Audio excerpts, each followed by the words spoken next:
What's up, hockey players? Welcome back to Francis Hockey Academy. So real quick, I broke my mic. It's kind of cheap, so if the audio seems kind of off, I do apologize. I'm working on getting a solution here pretty soon. But today I'm going to expand on what playing off the D side of the puck means. And I made a short video talking about defensive side of the puck and the offensive zone. So I'll put a little link up top right there. That we can go check that one out as well. So we talk about playing off the defensive side of the puck. Right, our focus should always be to allow ourselves the freedom to still play with an attack-minded focus, but we want to position ourselves smart on the ice so that way we do not get exposed onto an odd man rush, whether that's in the offensive zone or the neutral zone. The defensive zone is a little bit different, which we'll cover in a minute here, but let's start off with the offensive zone. So let's say our puck is here, okay? There's a dashed line that goes the width of the ice. Okay, so a lot of times in the offensive zone, we're going to find our pucks in the corners. So we might have F1, down low battling. But in this situation, when we don't have full possession of the puck, we want to overload the defensive side of the puck. So the offensive side would be below this dashed line, and the defensive side of the puck is everything on this side down to our net.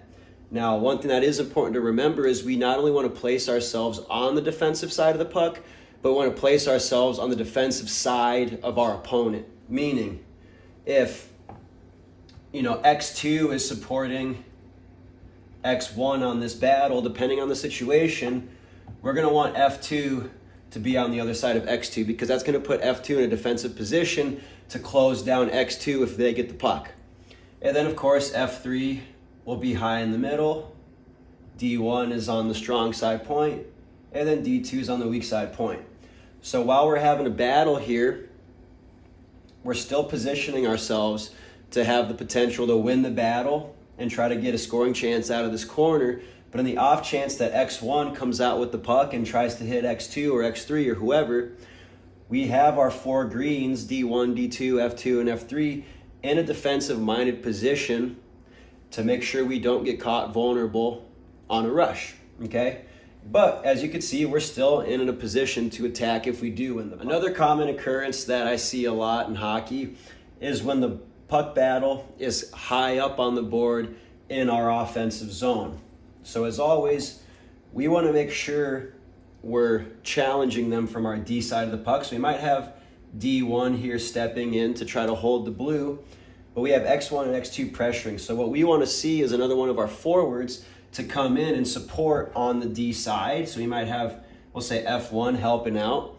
Now our structure here is important because we have X5 over here trying to get behind the D and get a stretch pass to head out on the break. So a couple things need to happen here on the defensive side of the puck, right? It's not enough just to be on the defensive side of our dashed line here. We want to situate ourselves so again, we're on the defensive side of our opponent. So if X5 does slash through here, D2, being the weak side D, needs to recognize there's a player behind them.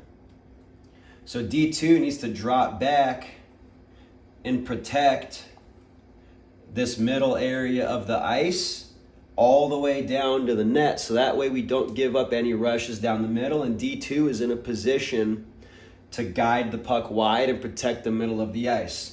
So we have F1 and F2 on the board battle, which is fine. D2 is dropping back, and this is where I see a lot of issues with these battles is we'll oftentimes see F2 and even F3 down below, and this is a very ineffective position to defend the rush because if X2 and X1 win this battle and get it out to X5, F1 and D1 are caught without speed, and now it's a 3-on-1 the other way.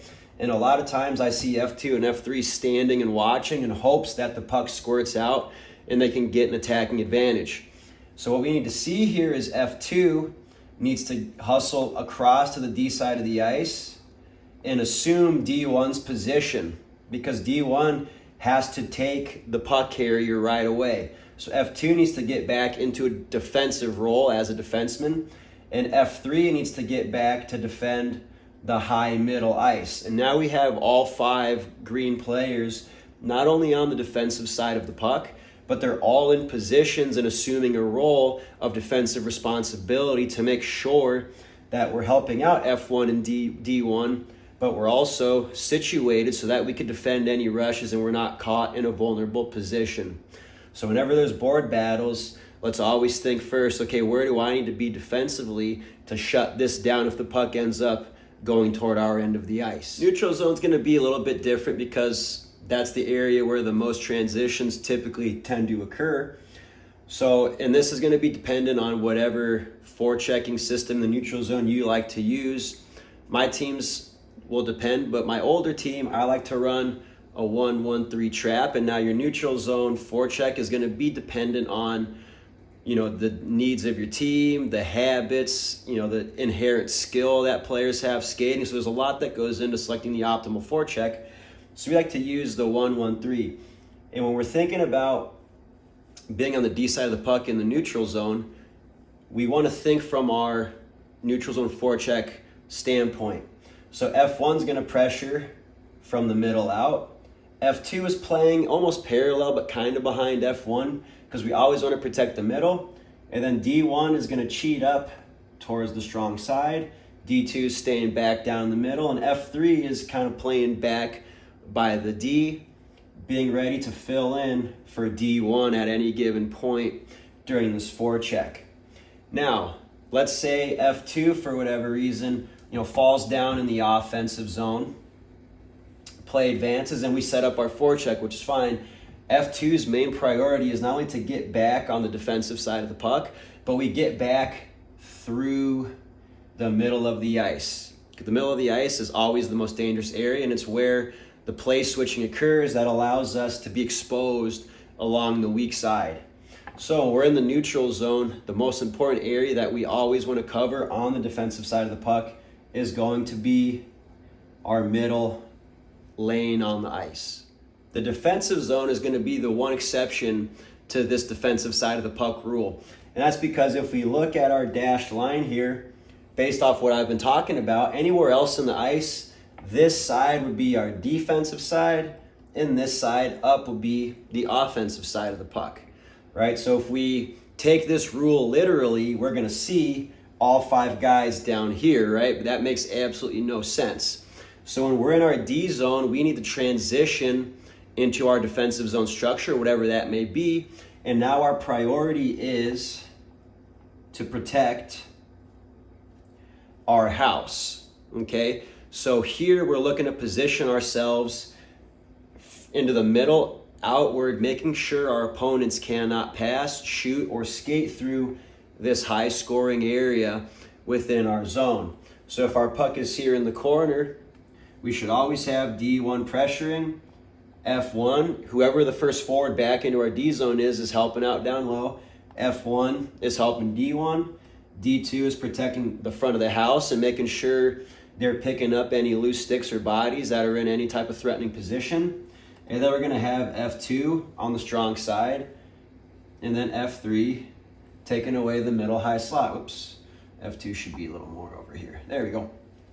So in this situation, we're trying to put as many of our players between the puck and the net so we do not allow any passes or shots to come from this area, right? We're allowing the opponents the perimeter so that way we can defend from the middle out and then retreat right back to our slot, right? F3 might come up, pressure, revert back. So our whole intent here within the D zone when we think about switching off of the D side of the puck is to protect the middle of our zone and defend outwards and then back into or defend from the middle outwards and then back to the middle. And then we initiate our breakout from there. So I hope you found this talk about protecting our end of the ice from the D side of the puck helpful. And we look forward to seeing you on the next video. Thanks for watching.